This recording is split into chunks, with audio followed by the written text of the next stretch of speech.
This is Bill Ray. I'm running for Congress in the Republican primary in the 5th Congressional District. Today, let's talk about bump stocks. You know what bump stocks are. They're the device that turns an semi-automatic rifle into essentially an automatic rifle. They were used, many of them, in the terrible event that happened in Las Vegas last October. One man from the 32nd floor of a hotel aimed his rifle with bump stocks at a crowd of 22,000 people.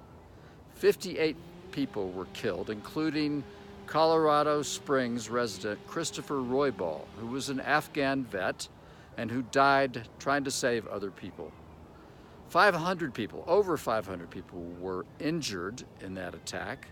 And of course, 22,000 people were immensely traumatized and terrified by the attack. The scope of what he did would not have been possible without a bump stock. These devices should be outlawed.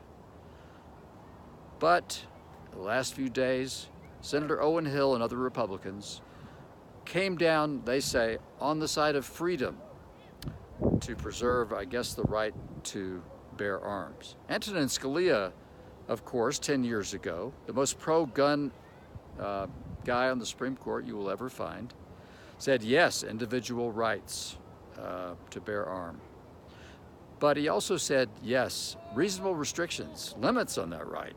This is a reasonable restriction.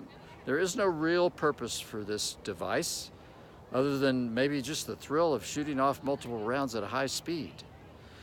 It's not used for hunting, and there's no other purpose for it. We've got to put reasonable limits on things like this. I think there's almost universal agreement about this. But it just is insane for the Republican Party to generally be so opposed to any kind of restriction on the right to bear arms. There are going to be restrictions. Let's set reasonable ones. I'm the common sense candidate, and I will bring a common sense, bold voice to Washington to have reasonable solutions to real problems. Please join in supporting me. We don't want shootings at this school or anywhere else, any venue, anywhere else. We don't want any more of it. We can do reasonable things that can lessen the probability of that happening again. Thank you for listening.